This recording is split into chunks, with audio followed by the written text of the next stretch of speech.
Alléluia. Est-ce que vous êtes dans la joie d'être en ces lieux? Est-ce que vous êtes bénis d'être en ces lieux?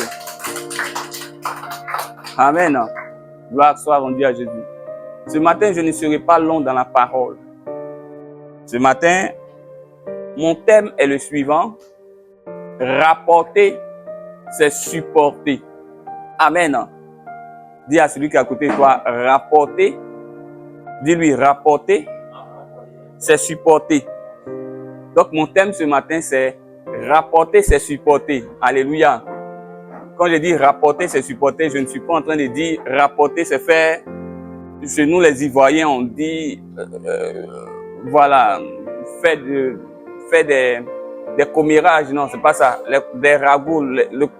Il y a un terme ivoirien qui est utilisé qu'on appelle le papatoya. Donc, quand je parle de rapporter, c'est pas faire du papatoya. Amen. Non. Mais je veux dire que dans ta vie chrétienne, si tu dois porter du fruit, il faut être prêt à supporter le fruit que tu portes. Alléluia. Parce que si tu n'es pas prêt à supporter le fruit que tu portes, tu ne pourras pas rapporter, tu ne pourras pas porter du fruit. Alléluia. Et donc, nous allons nous baser sur la Bible, dans le livre de Marc 4, le verset 3 et le verset 8 que je pourrais lire pour vous.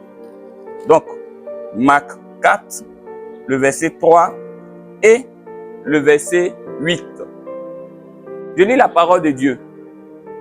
La Bible dit au verset 3, écoutez, un semeur sortit pour s'aimer. Donc un semeur est sorti et il a sémé. Pour les jeunes dans cette salle qui ne sont pas encore allés au village, qui ne sont jamais allés même dans une plantation, s'aimer, c'est prendre un grain et le mettre en terre. Amen. Donc, le semeur est sorti et il a pris un grain et il l'a mis en terre. Amen. Le verset 8 nous dit, une autre partie tomba dans la bonne terre et donna du fruit qui montait, qui croissait, et elle rapporta 30, 60 et 100 pour un. Donc, le thème qui nous interpelle, c'est elle rapporta 30, 60 et 100. Donc, elle rapporta 30, 60 et 100. Alléluia. Que gloire soit rendue à Jésus-Christ. Mes bien-aimés frères, que Dieu bénisse sa parole. Dans cette histoire, la Bible nous parle de quelqu'un qui est en fait le Seigneur Jésus-Christ, qui vient pour s'aimer. Ce que je suis en train de faire en ce moment bien précis, je suis en train de s'aimer. Puisque la parole de Dieu, je la donne, mais elle doit rentrer dans nos cœurs. Et si elle rentre dans nos cœurs, Dieu s'attend à ce que la parole de Dieu puisse produire des fruits. Alléluia. Donc, si je prêche véritablement la parole de Dieu et que la parole de Dieu rentre dans nos cœurs, le fruit qu'elle va porter, c'est le fruit de l'amour. Tu vas commencer à aimer ton prochain. Amen. Tu vas commencer à être en joie. Amen. Tu vas commencer à être patient. Amen. Mais si la parole est prêchée et que ça ne produit pas le fruit, ça veut dire que le cœur qui a reçu n'était pas vraiment disposé. Donc, la Bible nous parle du semeur. Le semeur est parti, il a sémé. Et quand il a sémé, il y a eu 4 types de terre. La Bible dit que le premier type, c'est ce qu'il a appelé le long du chemin. Quand il a sémé, ça n'a pas produit.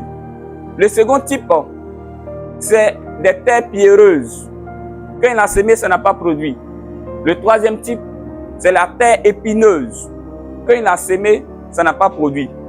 Et le quatrième type, c'est la terre, la bonne terre. Alléluia. Et quand il a sémé, ça a produit. Mais comment ça a produit? Dans la bonne terre, ça a produit 30. Dans la bonne terre, ça a produit 60. Dans la bonne terre, ça a produit 100. Alléluia. Je vais faire juste une petite précision avant d'aller dans le message parce que le problème n'était pas la sémence. Le problème, c'était la terre. Le problème n'est pas la parole qui est prêchée. Le problème, c'est la terre qui la reçoit. Si la terre est le long du chemin, ça ne va pas produire. Le long du chemin symbolise le type de personnes. Elles viennent dans la maison de Dieu, mais en fait, elles sont de passage parce que le chemin est fait pour qu'on puisse y passer. Donc, ce sont les personnes qui se disent, je viens dans la maison de Dieu, le temps que j'ai un travail, dès que j'ai le travail, je m'en vais. Donc, quand la parole de Dieu est prêchée, dans le fond, ça ne rentre pas dans le cœur de la personne, mais la personne cherche les éléments pour sa bénédiction et une fois qu'elle est bénie, elle s'en va. C'est ça que les personnes qui ont un cœur qui est comme le long du chemin.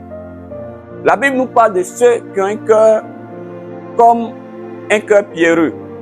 Ce sont les personnes qui reçoivent la parole, mais ils n'ont pas assez de profondeur. C'est-à-dire qu'eux, ils veulent s'arrêter en surface avec Dieu. Ils ne vont pas en profondeur avec Dieu. Ils ne se limitent qu'à ce qu'on leur dit les dimanches ou à ce qu'ils entendent sur Internet. Eux-mêmes, personnellement, ils n'ont pas de relation profonde avec Dieu. Donc, quand tu n'as pas de profondeur comme ça, tu ne médites pas la parole de Dieu. Tu ne cherches pas Dieu. Tu ne pries pas personnellement. Quand quelqu'un qui dehors, la personne te dit, la Bible dit, il faut faire comme ci, il faut faire comme ça. Comme tu n'es pas assez profond, la parole de Dieu ne peut pas entrer véritablement dans ton cœur. Et donc, d'autres personnes peuvent venir mélanger la parole qui est dans ton cœur. Amen. C'est comme ça, vous voyez certaines personnes qui sont venues à l'église, elles ont rencontré la parole, on leur enseigne, mais comme leur cœur est pierreux, ça n'a pas eu de profondeur, elles ont laissé Dieu pour entrer dans d'autres religions, parce que c'était pierreux. Et la Bible dit, le troisième type de personnes, c'est ceux dont le cœur, il a des épines. Les épines, ce sont les soucis de ce monde, les problèmes de ce monde. Donc, il y a des personnes qui viennent dans la maison de Dieu. Mais les problèmes font que ce qu'on leur dit là, ça ne rentre pas. Tu dis par exemple, il faut vivre par exemple dans la chasteté, c'est une manière de parler. Mais dans la chasteté, tu sais bien que c'est un homme qui paye ta maison ou bien c'est une femme qui paye ta maison. Prenons le cas de certains jeunes qu'on appelle les gigolos. Il est à Abidjan, il ne fait rien de bon, il est dans les salles de sport, il se muscle seulement. Quand tu le vois, c'est un beau gosse. Il ne travaille pas, il ne fait rien, mais il roule dans les grosses voitures. Parce qu'en fait, c'est quelqu'un qui est utilisé par d'autres personnes. Donc, si lui prêche la parole, tu lui dis, mon frère, la vie que tu mènes, ce n'est pas une bonne vie. Il faut la laisser. Et il te pose la question, mais si j'abandonne mon travail que je fais, c'est toi qui as payé ma maison? Donc, les soucis de ce monde, les problèmes de ce monde font qu'ils savent la parole, mais la parole ne produit pas en eux. Alléluia. Et le dernier type de personnes, c'est ceux qui sont comme la bonne terre. Dis avec moi, je suis la bonne terre. Dis avec moi, je suis la bonne terre. C'est le nom, ce sont les personnes, on leur prêche la parole et la parole rentre dans leur cœur et la parole produit du fruit. Amen. Je rends grâce au Seigneur pour vos vies parce que ce matin, vous voyez, pour venir en ces lieux-là, c'est tous des obstacles qu'on franchit. Il y a des distances qu'on parcourt. Nous avons parmi nous un de nos papas. Je ne sais pas, il est quitté à peut-être plus de 30 km. Je pense, plus de 30 km pour être ici. D'autres sont là, mais il faut parcourir encore la distance, monter jusqu'à ce qu'on soit maintenant dans la chambre haute. Si tu n'aimes pas la parole de Dieu, tu ne peux pas faire ça. Alléluia. Et si la parole de Dieu ne produit pas du fruit, tu ne peux pas faire ça. Amen. C'est pourquoi ce matin, je tiens à vous encourager et à vous féliciter au nom de Jésus-Christ et à vous bénir au nom de Jésus-Christ. Dites Amen. Mes frères et mes sœurs, mais ce que vous allez remarquer dans la bonne terre, c'est que si c'est une bonne terre, la Bible va attirer notre attention sur quelque chose. La Bible dit que la bonne terre a produit d'abord combien? 30. Après, ça a produit combien? 60. Après, ça a produit combien? 100. Donc, en réalité, quoi que nous soyons la bonne terre, nous n'avons pas le même niveau pour produire. Vous recevez la parole, mais il y a d'autres qui produisent 30. Amen. Il y a d'autres qui produisent 60. Amen. Il y a d'autres qui produisent 100. Amen. Et je me suis posé la question suivante. Pourquoi d'autres produisent 30? Pourquoi d'autres produisent 60? Et pourquoi d'autres produisent 100, sachant que c'est la même terre? Alors, j'ai prié, et puis voilà ce que Dieu me montre comme image. Il me présente un arbre sur lequel il y a une branche. Et la branche, il y a 30 fruits. La branche est là. Quand il y a 30 fruits, c'est comme ça. L'autre branche, il y a 60 fruits. Ça pèse un peu plus. Amen. L'autre branche, il y a combien de fruits? 100 fruits. Ça fait quoi? Ça pèse. Encore. On suppose qu'on prenne les 100 fruits et puis on les mette sur la branche qui pèse 30 fruits. Est-ce que ça peut tenir? Non. Parce que la branche qui a seulement 30 fruits n'a pas la capacité de supporter 100 fruits. Donc en réalité, pour que certains enfants de Dieu puissent rapporter beaucoup plus, il faut que ces enfants de Dieu-là aient la capacité de supporter beaucoup plus. Si vous voulez avoir beaucoup d'argent, mais vous ne savez pas supporter beaucoup d'argent, Dieu ne va pas vous donner beaucoup d'argent. Si vous voulez avoir beaucoup d'amitié, beaucoup de frères, beaucoup de sœurs autour de vous, mais vous ne supportez pas avoir beaucoup de personnes autour de vous, ça ne peut pas marcher. Amen. Donc ta capacité à rapporter est égale à ta capacité à supporter.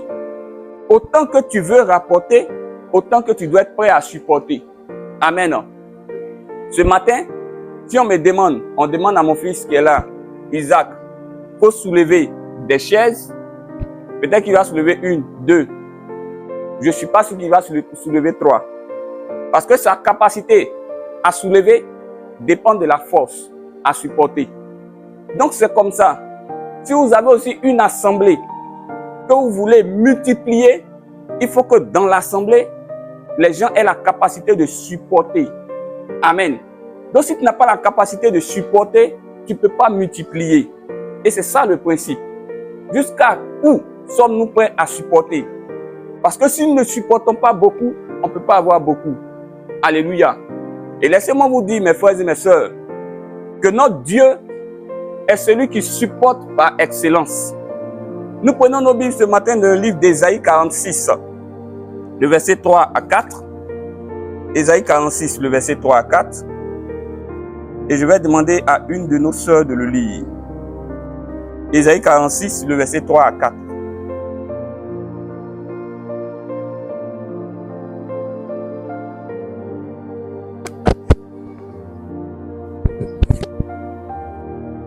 Ésaïe 46, le verset 3 à 4.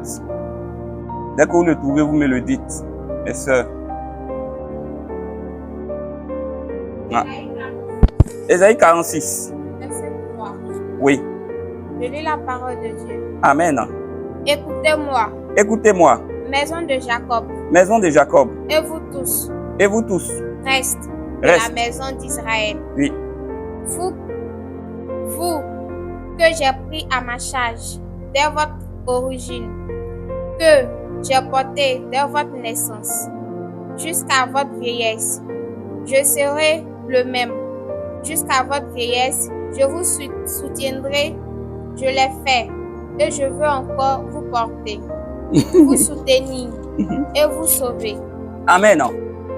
Donc, Dieu dit quoi?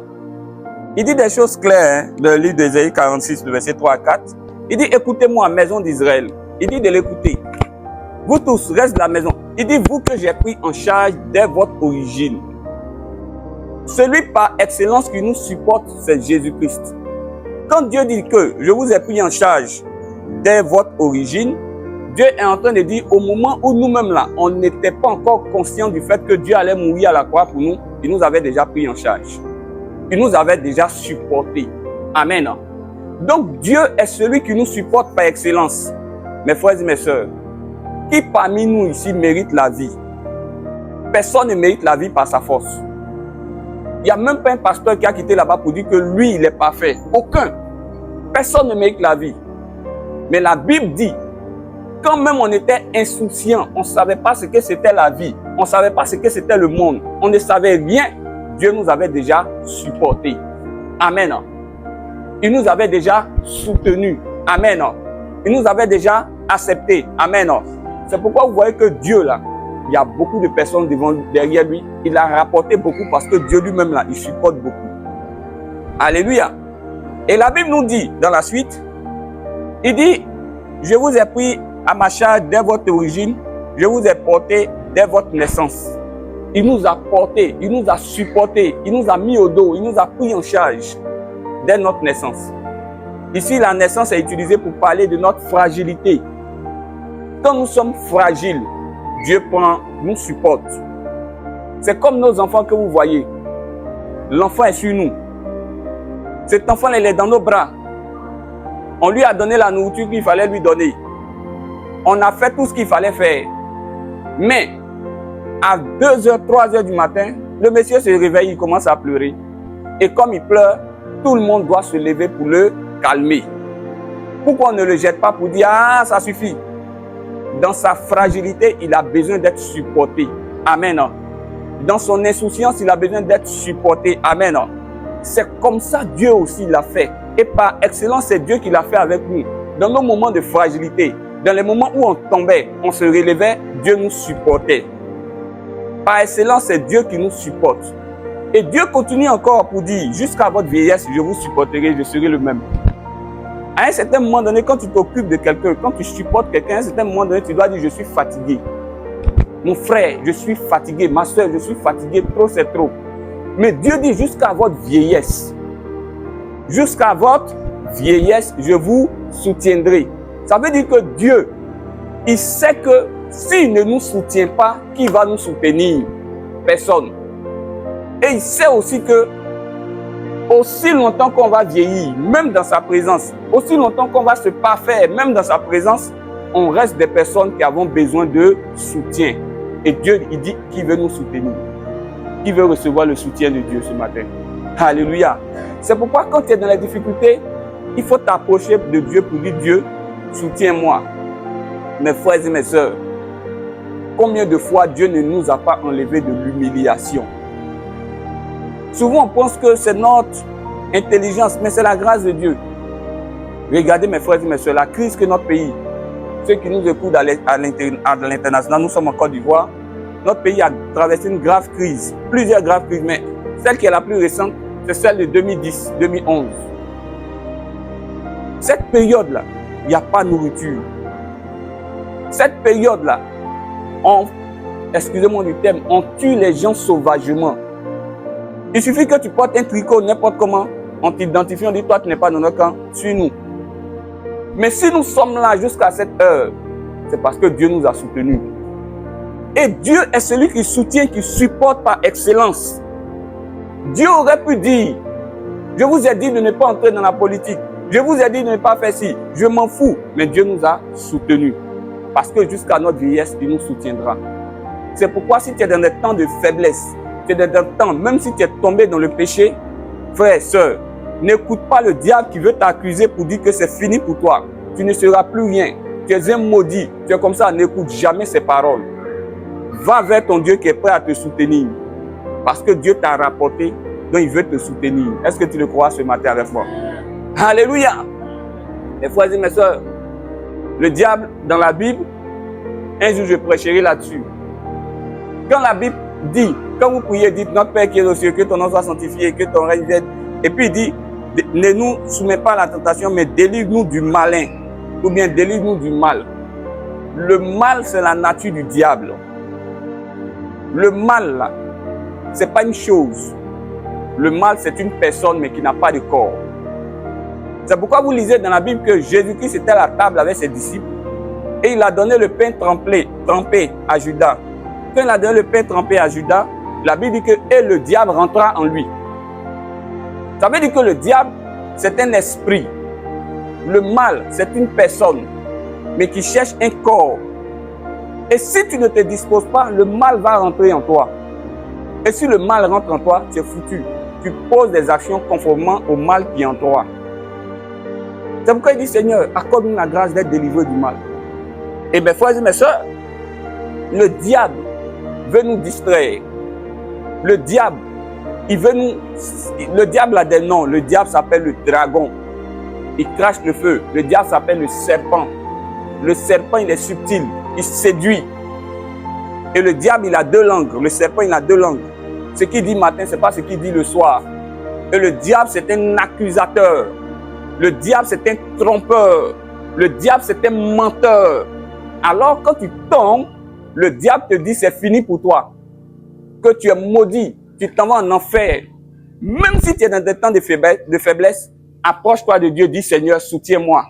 Supporte-moi. Car c'est toi qui es mort à la croix pour moi. Est-ce que tu es d'accord ce matin? Donc, c'est Dieu qui supporte par excellence. Et mes frères et mes sœurs, Dieu a pris la forme d'un homme. Il s'est rendu semblable aux hommes. Et il a porté un nom qui s'appelle Jésus-Christ, qui est le nom au-dessus de tout. Même quand il est venu dans le nom, dans cette forme humaine, il a manifesté encore le soutien vis-à-vis des hommes. Nous prenons nos Bibles dans le livre de Luc 9, le verset 41. Luc 9, le verset 41. Luc 9, le verset 41. Et je lis la Bible pour vous, mes frères et mes sœurs. La Bible dit, au verset 41, Jésus parle, et Jésus dit, « Race incrédule et perverse, répondit Jésus, jusqu'à quand serai-je avec vous, et vous supporterai-je » Amène ton fils ici. Il dit, « Jusqu'à quand serai-je avec vous, et vous supporterai-je » Ça veut dire que depuis que le Seigneur Jésus-Christ a mis son pied sur la terre, il supportait l'humanité. Les gens sont incrédules, ils ne croient plus à la parole de Dieu, mais Dieu les supporte. C'est-à-dire, il n'a jamais dit, moi qui suis là, comme celui-là, je lui parle de Jésus-Christ, il ne veut pas comprendre, à partir d'aujourd'hui, je ne le supporte plus. Parce que son but, c'est que nous soyons au paradis. Il est prêt à faire des sacrifices pour que nous soyons au paradis. Tout ce qu'il peut faire, il le fait pour nous soutenir. Si vous voyez Dieu arrête de soutenir quelqu'un, c'est que cette personne-là, il n'y a plus rien d'autre à faire pour elle. Amen. C'est pourquoi Dieu dit, jusqu'à quand je vous supporterai-je? Jusqu'à quand je vais vous soutenir? C'est parce que Dieu les soutenait tout le temps. Mes frères et mes sœurs, c'est quand tu es dans tes temps difficiles que tu comprends bien le soutien de Dieu. Souvent, quand tout va bien, tu ne sais pas que c'est Dieu en fait qui permet que tout aille bien. Mais c'est quand tu es dans le soutien de Dieu, quand tu es dans les temps de difficulté que tu vois le soutien de Dieu. Mes frères et mes sœurs, autant que vous êtes, chacun peut témoigner du soutien de Dieu dans sa vie, dans ses finances. Il peut même arriver des moments où il n'y a plus d'argent pour manger. Il n'y a plus d'argent pour l'électricité. Il n'y a plus d'argent pour celui qui paye le loyer, pour le propriétaire, pour le bailleur. Il n'y a plus d'argent. Mais Dieu vient et il manifeste sa miséricorde, il manifeste sa grâce. Amen. Donc, Dieu, notre Dieu, Jésus-Christ, il a pris la forme d'un homme et il est venu nous soutenir. Donc, Dieu, par excellence, est celui qui nous soutient. Christ, sur la terre, Dieu qui a pris la forme de l'homme, est venu nous soutenir.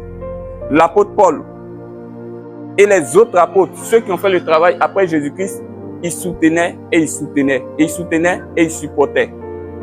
Nous prenons nos Bibles dans le livre de 1 Corinthiens 4, le verset 11 à 13, et 2 Timothée 3, le verset 11. Quand nous prenons 1 Corinthiens 4, le verset 11 à 13, 1 Corinthiens 4, le verset 11 à 13, nous voyons ici ce que Dieu dit. Par la bouche de son serviteur Paul. Paul va exprimer le fait qu'il supportait, il soutenait ses frères. Il dit, jusqu'à cette heure, nous souffrons de la faim, la soif, la nudité. Nous sommes maltraités, errants, ça et là. Nous nous fatiguons à travailler de nos propres mains. Injuriés, nous bénissons. Persécutés, nous supportons. Calomniés, nous parlons avec bonté. Nous sommes devenus comme des balayeurs du monde, le rebut de tous jusqu'à maintenant.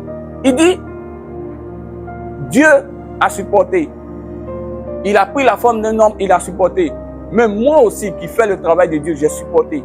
Il dit, combien de fois les gens ne m'ont pas persécuté?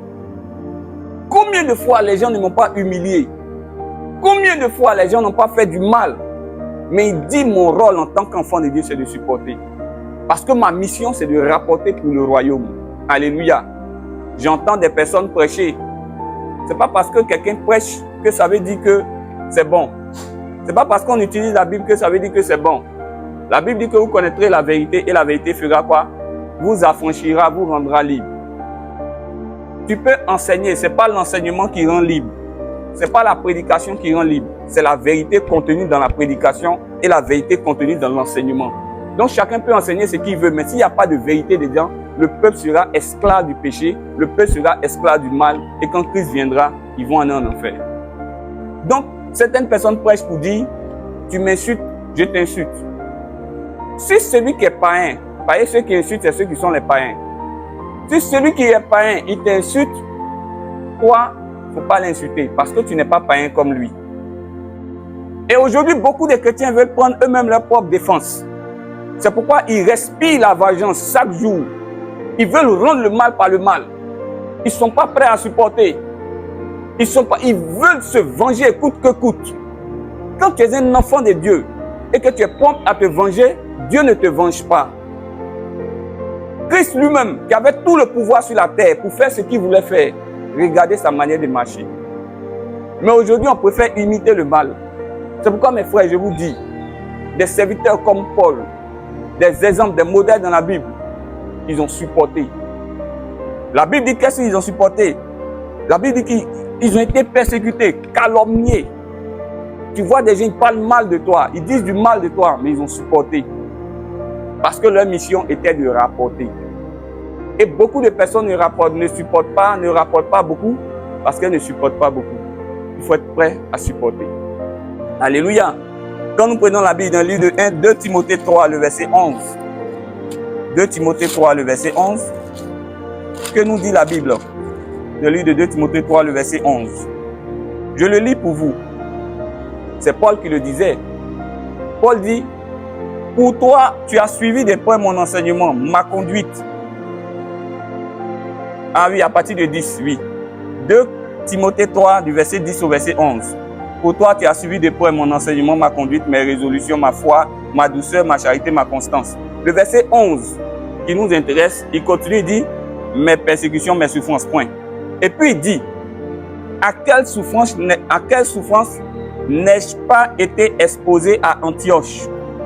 Quelle persécution n'ai-je pas supportée? Et le Seigneur m'a délivré d'elle toutes. Il dit dans tous les endroits où je suis allé là, comment les gens ne m'ont pas supporté? Quelles sont les souffrances, les humiliations que je n'ai pas subies? Et il rajoute pour dire, mais dans tout ça là, Dieu m'a délivré de tous. Amen. Le plus important, c'est la délivrance de Dieu qui va arriver. Et quand la délivrance de Dieu arrive, ceux qui parlaient hier ne pourront pas parler aujourd'hui. Dis Amen. Parce que la Bible nous dit, c'est comme ça l'homme est changeant. Un célèbre reggaeman connu mondialement, il s'appelle Alpha Blondy, il a chanté. Et il disait, dans un de ses morceaux, vive le président, abat le général, des choses comme ça. Il est en train de parler des hommes. Les hommes sont prêts à dire, vive le roi, vive le président. Mais le jour où ça ne les arrange plus, abat le président.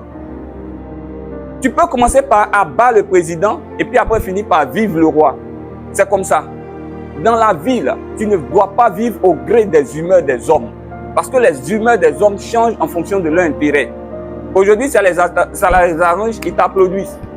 Quand ça ne les arrange pas, ils te maudissent. Mais toi, en tant qu'enfant de Dieu, tu ne vas pas regarder tout ça. Tu vas te concentrer sur le fait que beaucoup de personnes doivent aller au paradis à cause de toi. Donc, tu dois être prêt à supporter. Et la Bible dit que si tu es dans cette disposition de supporter, Dieu va te délivrer de tout ça. Amen. Ton témoignage, ce sont tes réalisations. Ton témoignage, ce sont tes accomplissements. Ton témoignage, c'est ce que Dieu fait dans ta vie. Je finis par là avant de prendre le dernier point du message. Mes frères et mes sœurs, quand nous sommes entrés en cette année 2024, ma femme est témoin. J'entre en 2024 avec une parole. Dieu me dit clairement, le temps de répondre est arrivé. C'est-à-dire, il y a eu des situations, je ne vais pas entrer dans tous ces détails, c'est juste un témoignage que je vous donne. Il y a eu des situations, et dans ces situations, je ne parlais pas. J'avais les réseaux sociaux où je peux parler, mais je ne parlais pas. J'avais des plateformes où je pouvais m'exprimer, mais je ne parlais pas. Et puis Dieu me dit, en début d'année, que le temps de répondre est arrivé. Et puis je dis à ma femme, le temps de parler est arrivé. Quand Dieu parle, il faut bien écouter ce que Dieu dit. Mais tu peux te tromper. Donc j'étais en train de préparer mes éléments. J'ai dit à ma femme, j'ai une page Facebook que j'avais fermée. Je vais l'ouvrir maintenant. Ma femme, c'est ça, non? Je l'ai dit. Parce que là-bas, je vais aller parler et rétablir la vérité. Et puis j'étais là. Je voulais ouvrir, mais je n'avais pas encore ouvert. Et puis, à un certain moment donné, il a commencé à avoir certains problèmes. Pas à mon niveau. Pas à mon niveau personnellement. Des problèmes. Telle personne m'appelle pour dire ça ne va pas. L'autre personne m'appelle pour dire c'est chaud. L'autre personne m'appelle pour dire c'est comme si ça se passe. C'est comme ça se passe. Voilà les difficultés dans lesquelles ceux qui t'ont fait du mal là sont plongés aujourd'hui. Et puis j'ai regardé. Et puis j'ai dit, ah Seigneur, je comprends. quand Dieu disait, le temps de répondre est arrivé, Dieu n'était pas en train de dire que j'allais ouvrir ma bouche pour parler, mais Dieu était en train de dire, par des concours de circonstances, chacun allait recevoir une parole de lui. Amen. Quand tu te disposes là, tu ne te bats pas. Toi, il faut être concentré sur la mission que Dieu te donne. Chercher à sauver des âmes pour les emmener au paradis. Et la plus grande bénédiction vient de là. Comment faire pour sauver toutes ces personnes qui sont dans la drogue? Toutes ces personnes qui sont dans le mal? Toutes ces personnes qui sont prêtes à se tuer pour des politiciens? Comment faire leur donner le message de l'évangile pour que leur vie soit sauvée? Comment les ramener à Dieu? Comment les rapporter dans la présence de Dieu? Amen. Si tu es concentré dessus, quel que soit ce que tu traverses, la Bible dit qu'il va te délivrer de tout ça. Donc ce matin, si tu entends mon message, même si tu es exposé à la persécution, même si tu es exposé au mal, laisse-moi te dire, tel que Paul l'a dit, l'Éternel m'en a délivré de toutes les persécutions, il te délivrera de toutes ces persécutions. Dis Amen au nom de Jésus. Il te délivrera de tout mal au nom de Jésus-Christ. Il te délivrera de tout au nom puissant de Jésus. Amen. Mes frères et mes sœurs, il faut supporter pour rapporter. Rapporter, c'est supporter. Mais je vais finir par ce point, ces deux petits points, pardon. Il y a des choses qu'on ne doit pas supporter. Mais il y a d'autres choses qu'on doit supporter. C'est maintenant que je vais vous expliquer ce qu'il faut supporter et ce qu'il ne faut pas supporter. Donc maintenant, qu'est-ce qu'il ne faut pas supporter? Apocalypse 2, le verset 2, nous dit quoi? Apocalypse 2, le verset 2.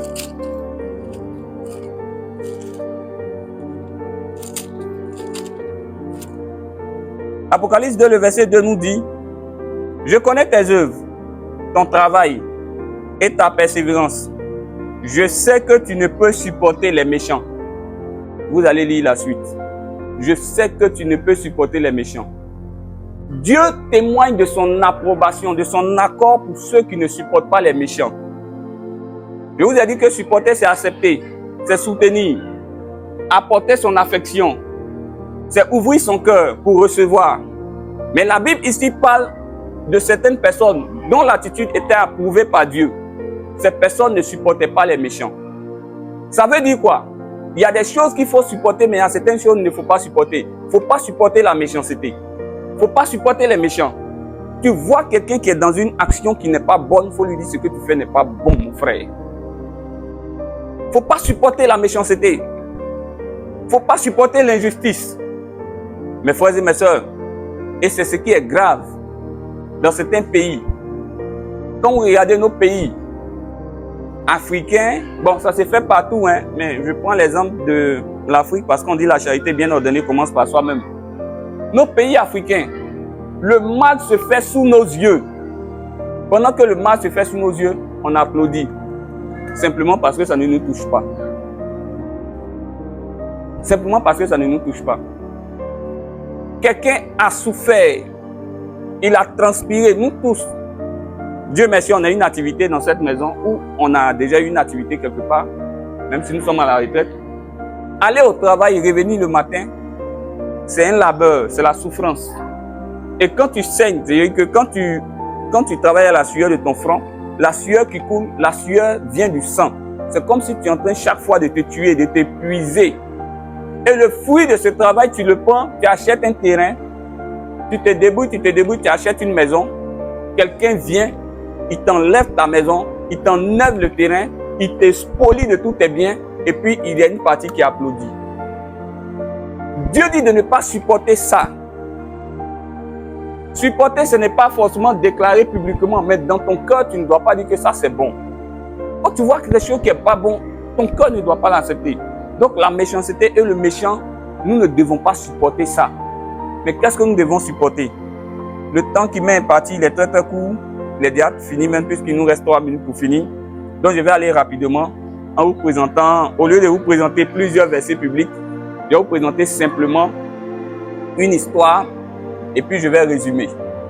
Il y a deux choses qu'il faut supporter.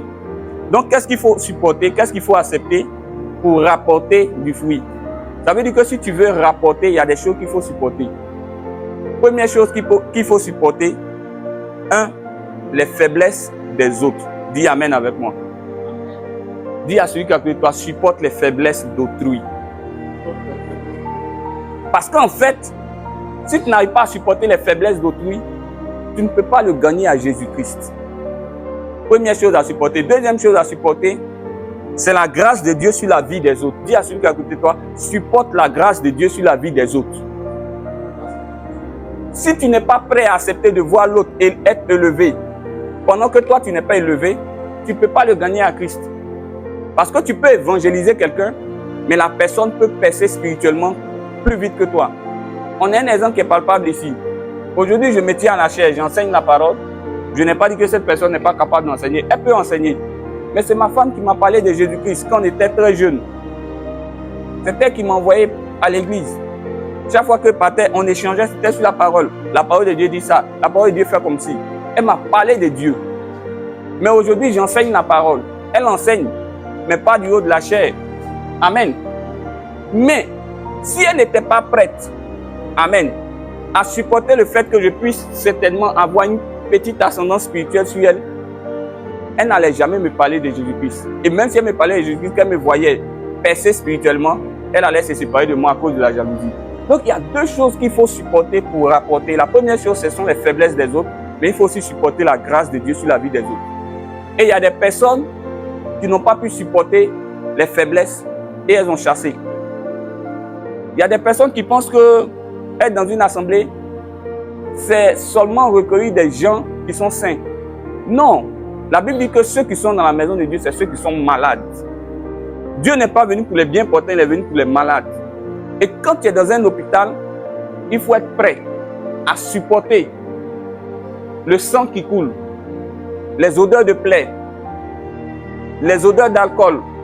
Tout ça, c'est tout ça si tu veux rapporter. Parce que le fait que quelqu'un soit bien, c'est le résultat d'un soutien, de la prière, d'un encadrement constant. Donc quand la personne est dans sa faiblesse, il faut la supporter. Mais quand la personne est dans sa grâce, il faut la supporter. Il ne faut pas être jaloux. Et nous allons finir par ce verset. Nous allons prendre nos Bibles dans le livre de Luc 15. Luc 15, mes frères et mes sœurs. Et nous allons lire le verset 27 au verset 28 pour ne pas être très long. Luc 15, le verset 27 au verset 28. Pour ne pas être très long, parce que je vais finir par là. La Bible dit au verset 27, il s'agit en fait de deux personnes.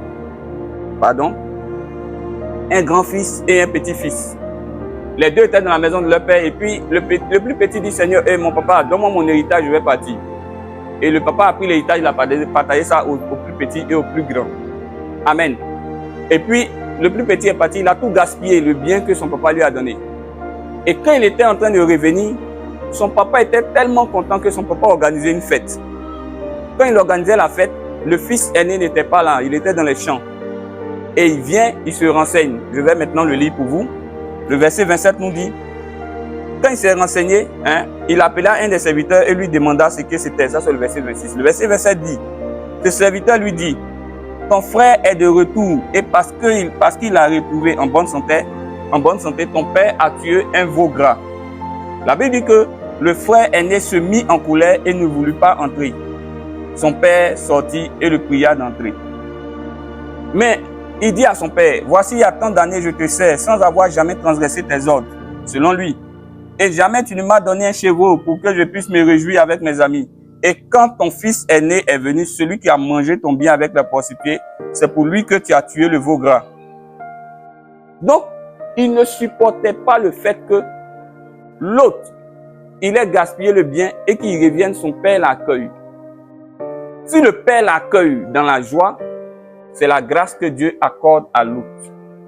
Amen. Mais il n'a jamais accepté le fait que l'autre, il ait la grâce de Dieu sur sa vie. C'est-à-dire qu'il est là. Dieu bénit l'autre, ça lui fait mal. Il est là. Dieu élève l'autre, ça lui fait mal. Il est là.